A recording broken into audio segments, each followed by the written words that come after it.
Have you ever wondered how people get how they are? Have you ever wondered how you got how you are?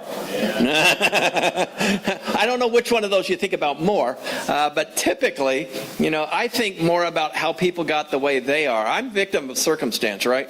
I'm just, I have no control over how I am, what I do. I'm just a victim of circumstance. But other people, those people work hard to be mean sometimes. Have you ever had people do that? It seems like they just work hard to be mean. It seems like when they get up in the morning, they have this little script that they read that says, I'm going to be mean to everybody I meet this morning. And I just wonder how people get, I like to read historical stuff. Have you ever read John Adams, the book John Adams? No, I'm the only one. Okay, then I can tell you anything I want. I can make stuff up about John Adams, and you will never know the difference. No, but John Adams was a tremendous statesman.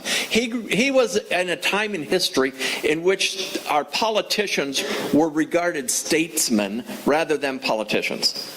And there's a big difference, don't you think, between a statesman and a politician?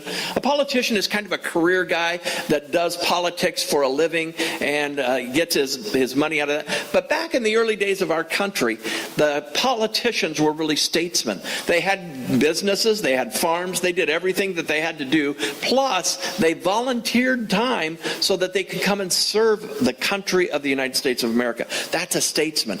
Now, how do you get that in one hand? And in the other hand, you get a bunch of guys that are extremists, and they're trying to wage war simply for the purpose of their own selfish gain, and they try to run over countries, they try to take over countries, they try to do things in the name of, and I'm going to use a word here, jihad. How do those two things, how do people get there and other people get there? Have you ever wondered what that is? Well, I looked online and I found one of the top philosophers of our day wrote these words. It says, I'm beautiful in my way because God makes no mistakes. I'm on the right track, baby. I was born this way. Don't hide yourself in regret. Just love yourself and you're set. I'm on the right track, baby. I was born this way. Don't be a drag, just be a queen. Whether you're broken or evergreen, you're black, white, beige, chola, descent, you're lesbian, you're orient. Whether life's disabilities left you cast out, bullied or teased. Rejoice and love yourself today, because baby, you were born this way. No matter gay, straight, or bi, lesbian, transgender, life, I'm on the right track, baby. I was born to survive. No matter black, white, or beige, chola, or orient made, I'm on the right track, baby. I was born to be brave. Now, this philosopher, do you wonder who the philosopher is? Okay, it's Lady Gaga. And I apologize for using her in church. But that's a really common theme of the day. I was born this way. I was made this way. And how many times have you heard people say, whether by sexual orientation or by disease or whatever, I was born this way. We have people that have substance abuse problems. And they say, I was born this way. I have a gene that predisposes me toward this. Or I have this or that. And I was made this way. And so therefore I'm going to wear this brand honorably. Have you heard people say that? In fact, you might have said that yourself. Now, I want to say something here very early on today so that you get the gist of what I'm talking about here. I'm going to agree with those people. I'm going to agree that they were made that way. I was made the way I was made too. Okay? Now, because we were made a certain way doesn't excuse anything. Okay? Now here, and I'm going to put this in a big umbrella. We were all created equal, kind of. Now, I don't know, in the United States we believe that everybody's created equal, but yet we are all created sinful creatures. We're all born sinful, right? Okay? I don't know. Some of you are looking at me like, I don't think I am. But let me show you. See me after church. I'll point out some things that will show you. But the truth of the matter is that we're all born sinful, right? We're all born sinful. How we express that sinfulness takes on a variety of forms. Okay? I was born sinful. Everybody is born sinful, and how that then manifests itself in your life is unique to you maybe, and it might be kind of common to some other people as well, but yet you wear that differently than everybody else wears it, okay? So we're all born sinful, right? So we can kind of agree with Lady Gaga a little bit, but she uses it as an excuse for bad behavior. She used it as an excuse for immorality maybe. But we cannot use "we were made that way" as an excuse. Okay? It is a reason, but it is not an excuse. Are you with me so far? Yes. Okay, so I saw some people leave, but it bothered me a little bit. But okay, so we're going to take a look here today. There's one now. See you, John. We'll have lunch tomorrow, okay? John 15, 1 through 5 says this. Jesus speaking here. Now, here, I want to draw this analogy, or not analogy, but I want to draw this link between what we are and what we will become. Because what we are, we were born with, right? What we will become is determined by what we plug into. Okay? Do you see that? What I plug into determines my future. What I am is what I was born with. Okay, so here, let's take a look at what Jesus has to say here. And you're going to notice today that I'm not wearing glasses. But I could. There for a minute I thought I lost them. But because I couldn't see them, they were over there. Okay, John 15, 1 through 5. Let's move on. I am the true vine, and my Father is the vine dresser. Every branch in me that does not bear fruit, he takes away, and every branch that does not bear fruit, that does bear fruit, he prunes, that it may bear more fruit. Already you are a clean house.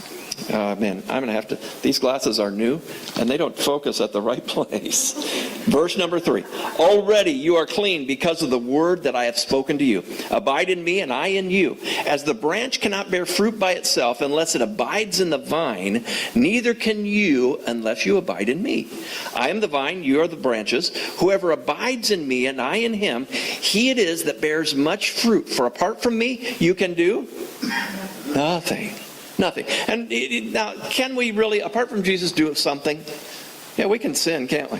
But what he's saying here is we can do nothing that is good that will benefit the kingdom of God. Okay? So now, let's take a look at this. And in essence, what is Jesus saying here? In the broad overarching thing that he's trying to communicate, and in a question maybe, what is he asking? He's asking you, how's your branch? Okay? And really specifically, what's your branch plugged into? What is your branch plugged into? And I'm going to suggest this morning that at the end of the service, you're going to be able to tell what branch or where your branch is plugged into by what it produces. What it produces. Okay. Now, in Matthew chapter 7, verse 20, Jesus says these words as well. Thus you will recognize them by their fruits. And what he says prior to this is a bad tree can't produce good fruit. And good trees can't produce bad fruit. Now, think about this. How many of you are horticulturalists? Okay? Yeah, right on. Now, okay, since you raised your hand, Bill, what does an orange tree produce? This is a tough one. Okay? Go for it, though. Just go. Okay, or allergens. It could be allergens as well. But orange trees produce oranges, right? Banana trees produce? Or apple trees produce? Okay. Worms, whatever, But typically, thing that we look for is apples, right? Now, isn't it palm trees produce? This is a hard one because it's not in the title. Does what? Dates or coconuts. See, I'm thinking coconuts. How many are with me in coconuts? Yeah, you guys can go with me to Hawaii now. The rest of you guys go to the desert where they grow palms, where they grow whatever they do. Okay. Now, yeah, the desert, isn't that where they grow date palms and stuff? India, places like that. Have a lovely vacation. I'm really having a hard time concentrating, aren't I? Okay. Now, the point of the matter is that whatever a tree is what it produces. Now, does it have to really grunt and groan to do it? Does an orange tree have to say, oh boy, I hope I get an orange out this time? No, that sounded kind of bad, didn't it? I didn't mean that. Didn't mean that at all. I'm really glad. Cindy's sick today, and I'm hoping like crazy she doesn't listen to this message on the website. But the truth of the matter is it comes naturally, correct? Orange trees are produced naturally, or orange trees naturally produce oranges. They don't have to work hard at it. So therefore, what you're plugged into will come most naturally to you. Now, don't raise your hand. How many of you have had an angry episode this last week? Don't Don't raise your hand. But thank you for your honesty. I appreciate that. Now, I forget who I was talking to. Or I might have been talking to Dean. And he was asking, he says, hey, now tell me really what the scoop is about leaving your job. You know, curious minds want to know. Inquiring minds want to know, huh? Yeah, inquiring minds want to know. Why did he really leave his job? Well, I was telling him, and this is the truth, is that there was an episode. You didn't know I left my job? Yeah, you're a personal.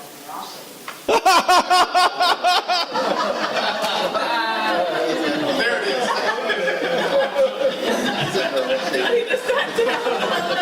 That's why you left. Yeah, all of them except one. Can we do that? All car salesmen except one are shady. Whew. Now that's exactly why I had to leave, though, because it was shady. And I told Cindy, you know, I would come home and I'd say, you know, I feel like I'm just dirty, you know, because of the stuff that goes on around there. Not the stuff I did. Okay, trust me, please. I know the reputation, but because of that, and there was a situation where one of my managers, he got a deal done for me for this guy that's bought 3 cars for me, and he got this deal done for me, and said, okay, well, this guy's got to have this, this, and this. He's got to have proof of income and blah, blah, blah, blah, blah, and all this list of things. I said, okay, well, I'll let him know. And so he says, yeah, I'll be back next week, and I'll get it then. And the next day, all of a sudden, miraculously, he didn't need anything. So they all flipped coins, and the odd man out got my deal. Now, is that fair? No, it was not fair. And so it's stuff like that I said, you know, I don't like the vine I'm plugged into, because what I'm plugged into here is making me go home angry. And I don't want to go home angry and hit Cindy again. And I don't hit Cindy often. No, I don't at all. But you know, I don't want to go home angry. It just. You know, that's what would make me feel dirty, is going home angry. And so I had to get away. I had to unplug from that and plug in somewhere else. And so now you can tell, and here's what I want you to know. You can tell where your branch is connected by what fruit you produce. By what fruit you produce. Now, we'd all like to think out here that we're plugged into the right thing, and we really grit and grin and, you know, put on the happy face and appear like we're something that we're not. Okay. Look inside yourself. Make sure that you're inspecting the inside part to see what's really going on with what you're plugged into. Okay? Okay. Now, in Psalm chapter 80, verses 14 and 15, we're going to find that this idea of grapes, vineyards, vines is used in the Old Testament to describe God's people. Okay, God's people are the vineyard, they're the vines. And so notice what it says in Psalm chapter 80, verses 14 and 15. It says, turn again, O God of hosts, look down from heaven and see, have regard for this vine. Now, this vine here is in reference to the children of Israel, all the Israelites. They're asking for God's favor and for God's benefit. And they're saying, look down on us, look down on this vine, the stock that your right hand planted, and for the son whom you made strong for yourself. Now again, in Isaiah, the prophet Isaiah says this, let me sing for my beloved my love song concerning his vineyard. My beloved had a vineyard on a very fertile hill. Now, this idea of vineyards and vines, and to a certain degree grapes, is a reference to us as God's people. Now, last week, what were we? We were sheep. That's right. We were sheep last week. This week we're going to be vines, okay? So Jesus, you know, and I know it might cause an identity crisis for some of you, but just go with me here, because Jesus is going to refer to us as his vineyard, as his vine. Okay? Now, for a true Christian, there are some things that are true about you if you are plugged into the vine. Okay, so now, for a true Christian, a true believer, number one, and here's a fill-in for you, being a fruitful branch is normal. Being a fruitful branch is normal. Now remember, what's it normal for an orange tree to do? Produce oranges. So what would it be normal for a Christian to produce? Okay, Christians or Christ-like behavior. And we're going to find out what some of those specific fruits are here in a minute. But it is normal, right? It is not abnormal. Some people think that, a person acting honestly, a person acting with integrity, a person being trustworthy, a person showing some godly characters is just kind of a superstar Christian, right? No, that's normal. It should be normal for all of us to behave just like Jesus. Now, we're going to have to get some things out of our head first. One of the things we have to get out of our head is that being like Jesus is for the superstars. Okay, it's for pastors. It's for really holy people. It is for whatever. No, it's for everybody. It's for me and it's for you. That is normal. Remember when U.S. Airways, Chesley Sullenberger? Remember him? U.S. Airways, man. And, I remember that when I was watching TV when that was happening. And I thought, these people could die. And maybe I saw it right after anyway. But I remember seeing the plane go right into and I remember the chilling radio conversation that happened. And Chesley Sullenberger, as they call him now, Sully, Captain Sully, and I remember he was on the radio and he says, "We'll be in the," what river was it? Hudson. Yeah, you'll find us in the Hudson, is what he said. I remember, holy moly! And I remember watching, and the plane goes, poof, and I thought, man, that is a perfect landing. And you know what? He was declared a hero because of the saving of 155 lives on board that U.S. Airways flight. Now, was he a hero? To others. Was he a hero to himself, though? No. You know what he said? He says, "I was just doing my job." You know what pilots do? They pilot. Okay? Under the best of circumstances, are they heroes? Under the worst of circumstances, are they heroes? Yeah, we might consider them that. But the truth of the matter is that pilots pilot. Under bad circumstances, under good circumstances. Have you ever wondered, though, when you're on a flight, how many near misses you've experienced? I'm not going to tell you how many. But there are statistics for that. Now, what do salesmen produce? What do salesmen do? They sell. Yeah, they sell. Okay, what do first responders do? They respond. They respond first. They're doing their job, right? And that's why you'll see so many first responders when they're declared heroes saying, "I was just doing my job. I was just doing my job. I was doing what I was trained to do." And so therefore, when a Christian does something really heroic, really something supernatural, what is that? Is that heroic? Maybe in the eyes of some people, but it's really just being who I am. Being who I am. And this behavior is normal. In Romans chapter 1, verse 13, it says this. Apostle Paul saying this: "I do not want you to be unaware, brothers, that I have often intended to come to you, but thus far have been prevented, in order that I may reap some harvest among you, as well as among the rest of the Gentiles." What Paul's saying here is, I want to come to you guys, and I want to reap a harvest. I want to receive a benefit. You know what the benefit was for him? Their godly behavior, doing godly things in their surroundings. I want to hear about what you're doing. I want to see who you've become. And that's what he's saying here when he says, I want to reap some harvest. I've planted some seeds in you. I've given you some good advice. I've given you some great teaching. Now I want to see, how has that worked out? How has that produced in your life godly character and godly behavior? In Galatians chapter 5, verses 22 and 23, it says this, and this is the Apostle Paul again speaking. He says, "But the fruit of the Spirit." Now the Spirit lives in all believers, right? The Spirit lives in him and her, them, and empowers them to do some pretty incredible things. Did you know that when you are impatient, anybody here ever been impatient? This week? Today? Right now? Right now? Easy. Okay. But the truth is that when we're impatient, that's not a product of the Spirit in you. Okay. That means that you've unplugged from the Spirit of God and you've plugged into something else. I don't mean that, I'm not being harsh here. I'm just telling you the truth. Okay. But the fruit of the Spirit is this: love. Have you ever acted unloving? Joy. Have you ever acted without joy?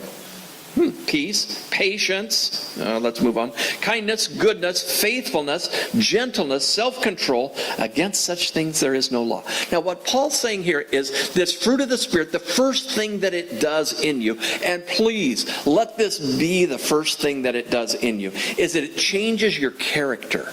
It changes your character, and when your character changes, it changes your behavior. Okay? Bad behavior is a result of bad character. Okay? Now we want to think we live in a day and age in which character is not important for the performance of job duties, right? In fact, there was a famous president who told me that what I do in my private life, it doesn't matter, I can still govern this country. I suggest to you, though, that bad character will always produce bad behavior. Bad behavior is not good for my country. I shouldn't talk about political things. But the fruit of the Spirit is love, joy, peace, patience, kindness, goodness, faithfulness, gentleness, self-control. What would the world be like if it was governed with people who had that stuff? What would it be like in your home if the people living in your four walls had that kind of stuff? What would it be like in our church if it was governed like that? And I think it is, because you guys clean up good on Sundays. I don't know what that's like on Mondays. I'll be by to check, though. Okay, now, Colossians chapter 1, verse 10. Okay, so what's the first fruit? What's the first fruit from being plugged into the right vine? Good character. Good character exhibited by the fruit of the Spirit: love, joy, peace, patience, kindness, goodness, gentleness, faithfulness, gentleness, self-control. Against such things there is no law. You can't come back against them. Okay? Now, fruit can't be produced until what? You're connected to the vine. Okay? A lot of people want to be independent branches with no roots, no nothing to nourish them. And being connected to the vine nourishes you so that you can produce proper character, which will produce proper behavior. Okay, there's a second thing that we learn here from this passage, and that is being a fruitful branch demands amputation. Amputation. Okay? How many of you like going to the doctor?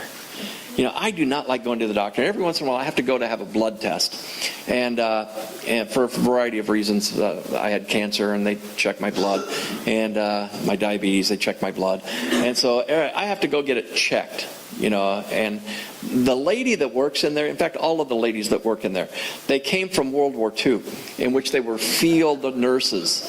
And field nurses, they don't have, you know, they don't have a lot of time, they don't have a lot of finesse, they don't have a lot of stuff. And I mean, they're boom, boom, boom, you know, and I just, and I put it off and put it off and put it off as long as I can. And I have two people that follow up on me from Kaiser. My doctor, number one, and there's another guy that is not a doctor, but he's some kind of a I don't know what those letters mean, but that's after his name. But he's some kind of pharmacy tech person. And they follow up. And the pharmacy tech guy I can put off all day long, because there is no MD behind his name. You know, so therefore he carries no weight with me.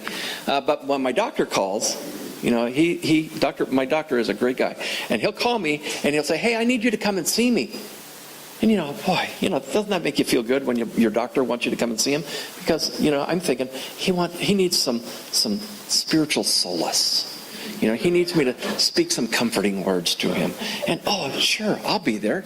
And then I get there and he says, "Hey, you haven't had your labs done. Why don't you run down there and get them and come back and see me?"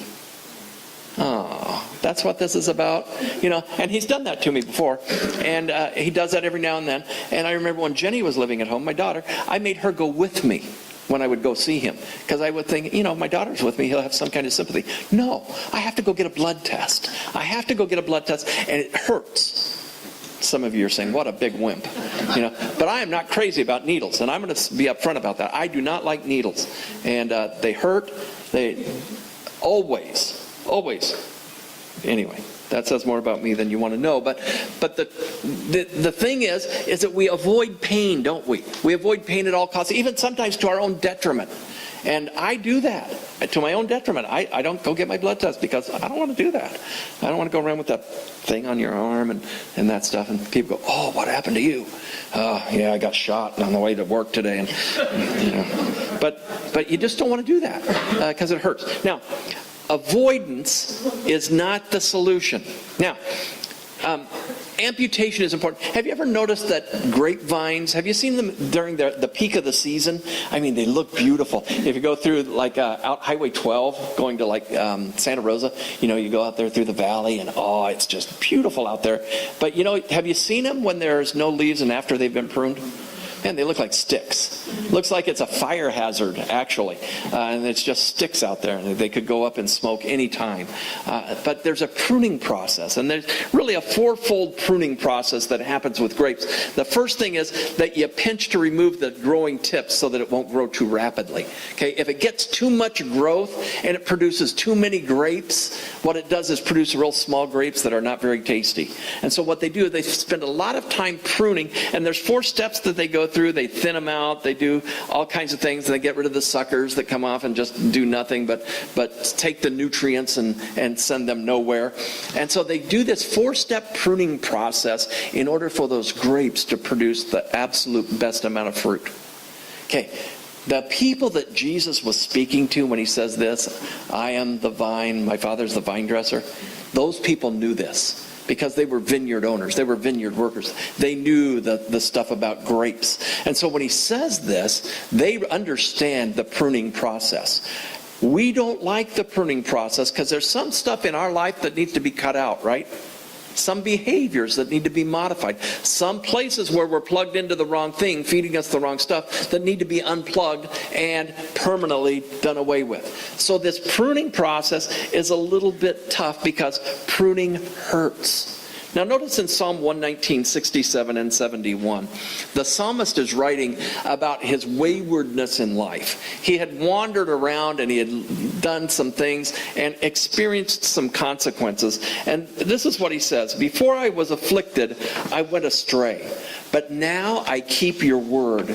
And in verse 71, he gives some clarification. He says, it is good for me that I was afflicted, that I might learn your statutes. Now, we've all been afflicted in one way or another. We've all had some bad circumstances in life, correct? We've had some stuff that we wish we hadn't had, but yet has been good for us so that we can learn greater dependence on God. That is the secret to affliction. That is the secret to these difficult times of life, is that God allows them to happen in our life so that we can lean more heavily upon Him and trust Him to a greater and greater degree.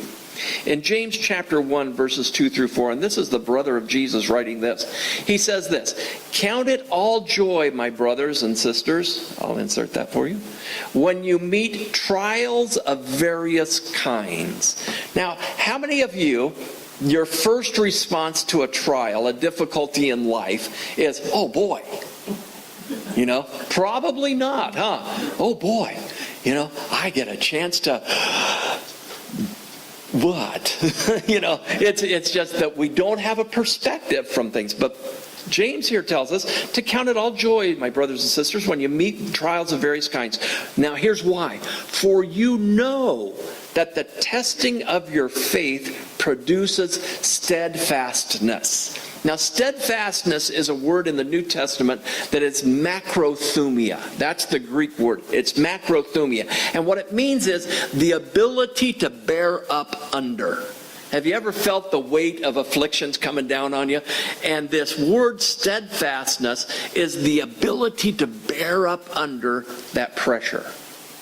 Now, that's what James teaches us, that the beauty of trials and tribulations is all about, is that it gives us a chance for our faith, our trust in God, to produce the ability to stand up under that pressure. And he says this about steadfastness. He says, and let steadfastness have its full effect, that you may be perfect and complete, lacking in nothing. Now, if you don't have steadfastness, if you don't have the ability to stand up under the pressure, you are lacking something, is what James says. You're lacking something. And so let your faith produce that ability to stand up under that pressure. Now, here's the thing about faith is that it tells you don't have to stand alone. You don't have to bear up under all that pressure alone. You have a God who stands with you and gives you power to do that. So therefore, I I can count it joy because I know that this trial, this tribulation, this difficulty in life, this health hazard, this whatever it is going to give me the ability to bear up under it and stand tall and strong because my God stands with me. Now, remember that when you go through the pruning process, it's two things. Number one, it's painful, right? It's painful. The trials and tribulations, the pruning process is painful. But the second thing is that when you're being pruned, that's when God is closest to you. He's pruning you with his little pruners, and he's pruning you, and he is close to you. You are not alone in that process. You are not alone. And it's good for you. Okay? Now, number three, third thing that we learn here is that being a fruitful branch has conditions. It has conditions on it. You don't just say, okay, I'm going to plug in and do whatever I want. It has some conditions on it. First of all, the condition is a relationship. Okay? It's conditional upon a relationship with God. And I think marriage kind of best describes this relationship. Have you ever seen a couple that's married, and don't look at your partner right now, but a couple that's married and they never talk to each other, they never go anywhere together, they don't experience the same stuff, they just kind of live in the same house. Now, is that a marriage? Of sorts it is. It might be legal, it might be binding in fact, but it's no fun. Okay, that kind of marriage is no fun, and it doesn't produce unity. Marriage is designed to produce unity, right? And it's designed to produce a couple that reflect who God is. Okay, now why does it take a couple to reflect who God is? Why can't just one person do it? Because in a couple, it gives a chance to see love being given and exchanged. Okay, given and returned. Now God, in his infinite wisdom, is a triune God. The Father, the Son, the Holy Spirit. And what if I say God is, you fill in the blank, okay? God is love. Okay, God is love.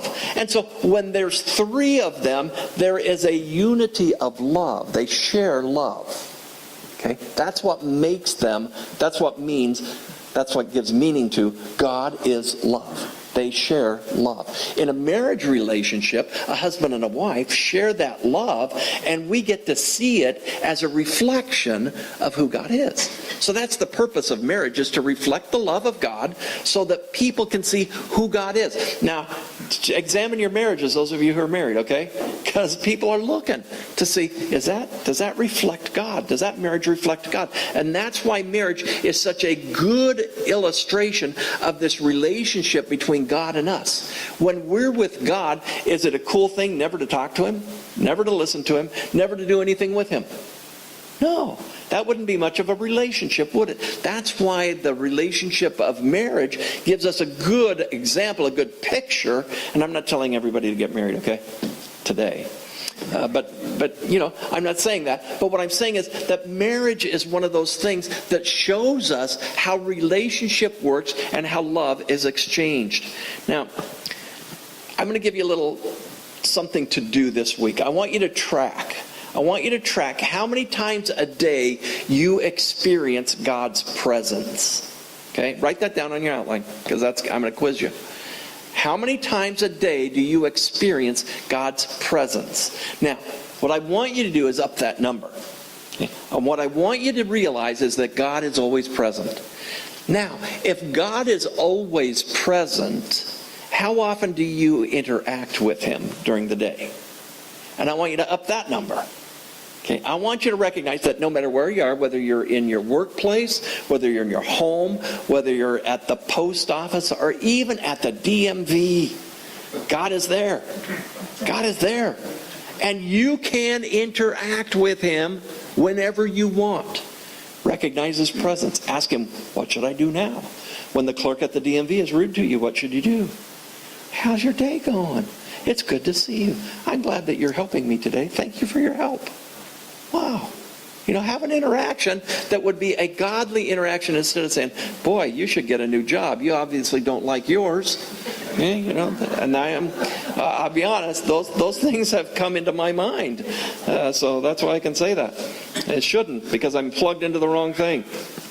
Okay, so now, A relationship. Okay, this whole thing of fruitfulness depends on a relationship with God, because if you're going to produce something, you want it to be produced by God through you, so you have to be plugged into Him. You have to recognize His presence. You have to ask Him for advice. Okay, now this relationship is also characterized by the next fill-in. Complete dependence. Complete dependence. Okay, if we're going to have a great relationship with God, we have to have complete dependence on Him. And I know sometimes this is hard. In fact, I know it's hard most of the time to say I'm completely dependent on God, because sometimes we get dependent on ourselves, don't we? We say, you know what I could do here? I could do this or that and make this happen and do that. A lot of times we mess things up when we do that, but I want you to learn complete dependence on God, because in 1 Corinthians 3:12, Paul again writes these words. Now, if anyone builds on the foundation, and what he's talking about here is this foundation that you have in Christ. It's a foundation. Everyone who comes into relationship then builds on that foundation. And the way that you build on the foundation is by recognizing God's presence and depending on Him to give you guidance in every situation in life. Okay, I'm building on it. Okay, I'm getting better at this. I'm building a firmer structure. I'm building a better network with God. I'm building a better connection with Him. And so therefore I'm building on this. And it says this, now if anyone builds on the foundation with gold, silver, precious stones, wood, hay, straw. Now I'm never going to get to the solution of the if part there for you. But what I want you to see here is there's two sources of building materials. And the first source is gold, silver, and precious stones. Now, if I had a pile of gold, silver, and precious stones over here, and I had some wood, hay, and straw over here, which would you rather go home with? Okay, the gold, silver, and precious stones. Anybody for the wood, hay, stubble? You know, because we can fix that up for you. There's some out in the dumpster. But what we want to be able to see here is that there's two sources of building materials. There's one source of building material that's very consumable. Okay? Wood, hay, and straw. You put a light to that and what happens? Put a match to it and it goes up in a heartbeat, right? The silver, the gold, and the precious stones, you put those in a fire, what happens to them? In fact, let's just take gold for example, or silver. Let's take silver for example. You take silver and you put it in a little cup and you put it over a fire. What's going to happen to that silver after a while? It melts. It melts. And you know what the silversmith would do? There's a little black stuff that floats to the top like a little film. He skims that off. And you know what that does to the silver? Makes it pure. Makes it purer. Okay? And same with gold. Okay, the impurities come to the top, they skim it off, whatever process they use, but it makes it pure. So the heat, what does the heat do to the wood, hay, and the straw? Consumes it. Consumes it. It's gone. It's worthless. It's no good. But what does heat do to gold, silver? And it purifies it. Makes it more valuable. Now, what Paul's saying here in this idea of complete dependence is that there are some works, some things that we do to build on this foundation that are worthless. They're just wood, hay, and straw. And he says that in the end, all of our works are going to get judged. Okay, we don't like that word judged, do we? Because we think that judging is going to either include you in God's kingdom or exclude you in God's kingdom. That's not the way we use judge. Because it says, Paul also tells us that there is no condemnation for those who are in Christ Jesus, right? There's no condemnation for those who are in Christ Jesus. So he's not talking about that condemning judging that would exclude you from God's kingdom. But what he's saying is that and let me put it to you this way. If you were falsely accused of a crime, would you be anxious for a judgment? Assuming they come to the right judgment, okay? I know we live in the United States and we wonder, would they come to the right judgment? But if you were completely innocent, wouldn't you want to be judged fairly so that you could be exonerated? Okay, now, when it comes to the spiritual judgment that we're going to experience, and I'm getting off on a little tangent here, but I think it's going to answer some people's questions. When we get spiritually judged at the end of times, what we're going to be judged by, or what we're going to be judged for, is for the sake of being exonerated. Exonerated. Because there's an enemy, your adversary, the devil, is prowling about like a roaring lion, remember? Seeking someone to devour. And the way he is doing is he's bringing charges against you to God. He's saying, remember what Mike did? Remember when he da-da-da-da-da-da-da-da. And you know what? All of the things he's going to accuse me of, I'm going to be what? Guilty of. I'm going to be guilty of those things. Okay? You guys are looking at me real scared now. But here comes the good news. The good news is that it's going to be a trial. And who's going to be the judge? God's going to be the judge. Who's going to be my advocate? Jesus is going to be my advocate. And what's Jesus going to say? Is he going to say, oh no, Mike didn't do those things? Is he going to say that? No. He's going to say, yeah, he did those things, but I paid for them. Judgment finished. Done. Gone. I want that judgment to happen. Okay? Because that's what allows me then the freedom to enter heaven. Okay? It's not judgment for the sake of being found guilty. It's going to be judgment for the sake of being found paid for, redeemed. Okay? So, how many here? Let's get over this fear of judgment. How many of you want judgment? We want judgment. Okay? We do. We want judgment because that's where we're going to be found. We're going to be found fit for heaven. Okay? Now, remember, there is therefore now no condemnation for those who are in Christ Jesus. That means you can't be rendered a guilty verdict and be punished to hell. Okay? So judgment's not a bad thing. Okay? It's a true thing. God is a God of justice. Okay? And so therefore, judgment is good. God is just. And he will accept payment that Jesus made on our behalf. Okay, so complete dependence is where I'm coming back to now. I'm going to reel this thing in.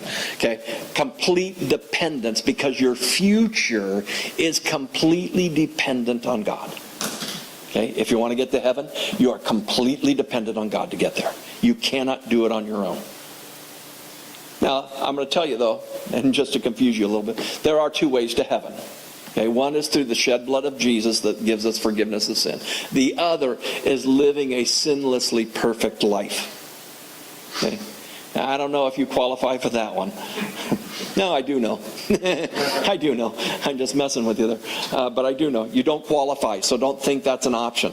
Okay, you don't qualify. All have sinned, fall short of the glory of God. Okay, now, number four. Fourth thing we learned from today's passage is that being a fruitful branch is blessed. That's a blessed situation.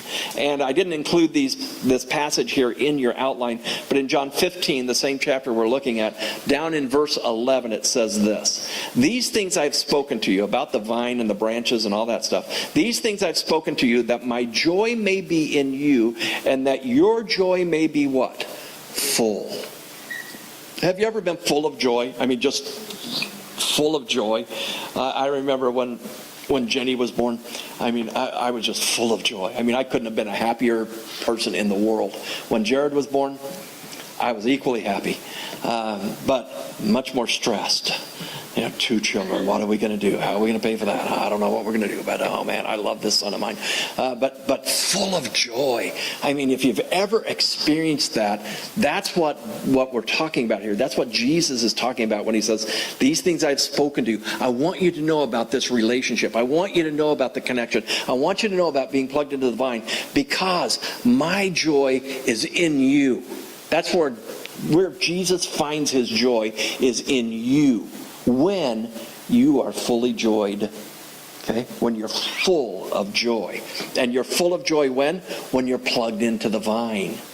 So therefore, Jesus finds great joy in you when you're connected to God, connected to him through Jesus, doing the right things, having godly character, showing that to the world so that other people say, you know what, I'd like to sign up for being a Christian.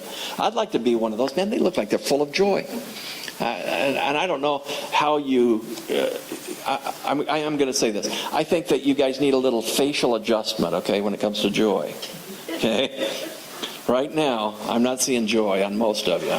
Okay? But it's kind of like Charles Spurgeon, he was doing a seminary class for young pastors. And he says, when you teach, I want you to be able to teach and show in your face the depth of the feeling you have for your subject. He says, when you talk about God and joy and heaven, I want your face to beam. I want people to be physically drawn to it. I want them to see joy in your face. And he says, and when you talk about hell, your normal face will probably do. So I just throw that out there. Let's look like what we are. Let's look like what we are. Okay, so first of all, what kind of blessings are we going to get from this? And I'm just going to throw out a couple of them here because they were handy here in the scripture. Number one is answered prayer. One of the blessings of being connected to the vine is that you'll have answered prayer. And here in verse 7 of chapter 15, Jesus says this: if, and this is a conditional statement, it doesn't mean that you are, but it says, if you abide in me and my words abide in you, ask whatever you wish and it'll be done for you. And, we read those and we say, oh, God will do anything I want? No, you got to read this passage real carefully. Here it says, there's an if. If you abide in me. So now, is the important thing bearing fruit? Is that the important thing that we're talking about here today? Say no. No. What is the important thing today? What you're plugged into. What you're abiding in.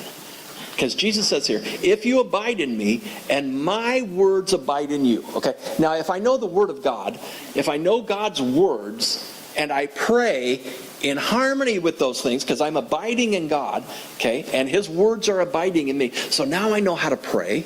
I know what to ask for. I know what's selfish. I know what probably would do me harm. How many of you have ever prayed to win the lottery? Okay, man, that'd probably do us harm. If we won, it'd probably do us harm. Because we'd become dependent on that. Well, we'd be riding the gravy train, and we wouldn't need dependence on God anymore. And so it could do us harm, right? So now if I know what God's all about, because I'm abiding in Him, and He's abiding in me, and we have this communion going on, then I know what's important to Him because it's important to me. We share those things because that's what abiding does. Now, abiding, again, can best be described in a marriage. Okay, as I abide with Cindy, I know what's important to her.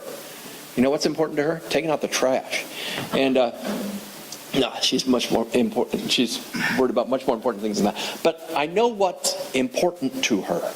And so when I have a relationship with her, I know what's important to her. I want to provide those things that are important to her. And I want to act in harmony with what's important to her. And that's what Jesus is saying here. This abiding thing is this thing where I understand what's important to Him, and I want to provide those things that are important to Him. So therefore, when I pray, I'm praying about those things, not about selfish things. Okay, so get that straight. Ask whatever you wish, and it'll be done for you. Because my wish is what His wishes are. So I can ask for whatever I wish, and when I'm abiding with Him. And then there's a second thing that will really be a blessing to you, and that is fulfillment. Fulfillment. Filled full of joy. Now, I don't know if you've ever done a job or had something that you did, and at the end of it you went, that was perfect. That was perfect. I provided something for someone else, or something happened, and it's just perfect.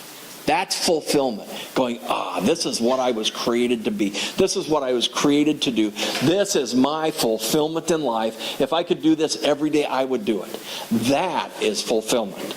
And so therefore, when we abide, we will find that we're doing more of those things, and we're being fulfilled far more often.